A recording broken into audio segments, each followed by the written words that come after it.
بسم اللہ الرحمن الرحیم۔ السلام علیکم ناظرین۔ کوئی قابل ہو تو ہم شان قائی دیتے ہیں، ڈھونڈنے والے کو دنیا بھی نہیں دیتے ہیں۔ یہ شعر علامہ اقبال کی مشہور زمانہ نظم جواب شکوہ سے لیا گیا ہے۔ اس شعر میں لفظ قائی استعمال کیا گیا ہے۔ قائی قبیلہ وہی ہے جس کے فرزند ارطغرل نے سلطنت عثمانیہ کی بنیاد رکھی۔ علامہ اقبال رحمۃ اللہ علیہ نے سلطنت عثمانیہ خاص طور پر ارطغرل کی شخصیت کے زبردست قائل تھے۔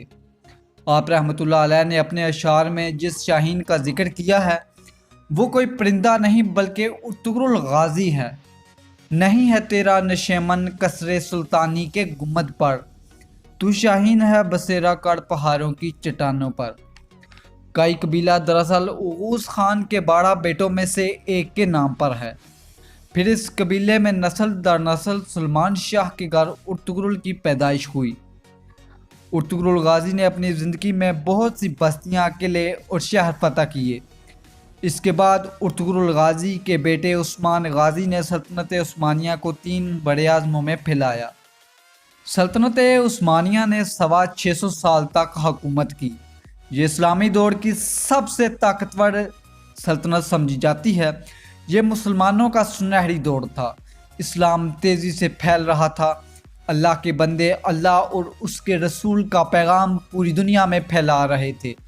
لیکن 650 سال بعد جب لوگوں میں غداری پیدا ہو گئی تو یہ ریاست ختم کر دی گئی۔ علامہ اقبال کو سلطنت عثمانیہ کے خاتمے کا بہت غم تھا۔ اس لیے علامہ اقبال رحمۃ اللہ علیہ نے سلطنت عثمانیہ والوں کے حوصلوں کو بلند رکھنے کے لیے ایک خوبصورت شعر فرمایا۔ اس شعر کو ترک صدر رجب طیب اردگان نے دورہ پاکستان کے دوران پڑھا اور علامہ اقبال رحمۃ اللہ علیہ سے محبت اور عقیدت کا اظہار کیا۔ وہ شعر یہ تھا کہ اگر عثمانیوں پہ کوہ غم ٹوٹا تو کیا غم ہے، کہ خون صد ہزار انجم سے ہوتی ہے سحر پیدا۔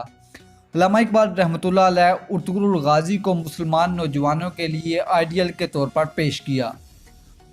ارطغرل غازی نے اپنی ساری زندگی اللہ کی راہ میں جہاد کرتے ہوئے گزاری اور اپنی ساری زندگی لکڑی، اون اور کھال سے بنے ہوئے خیموں میں گزاری۔ ارطغرل غازی سے کسی نے پوچھا کہ جناب، آپ نے بہت سے قلعے فتح کیے ہیں، آپ کی مالکیت ہیں، آپ ان قلعوں میں کیوں نہیں رہتے؟ تو ارطغرل نے آگے سے جواب دیا کہ پتھر کے بنے ہوئے گھروں میں رہنے والے لوگوں کے دل بھی پتھر کے ہو جاتے ہیں، اور ان کھال سے بنے ہوئے خیموں میں عاجزی اور انکساری کا احساس ہوتا ہے۔ اس سے اس بات کا بھی احساس ہوتا ہے کہ جیسے یہ خیمے عارضی ہیں، ہم جب چاہتے ہیں ان کو اکھاڑ کر ہجرت کر لیتے ہیں، ٹھیک اسی طرح یہ دنیا بھی عارضی ہے، ہم اس دنیا کو بہت جلد چھوڑنے والے ہیں۔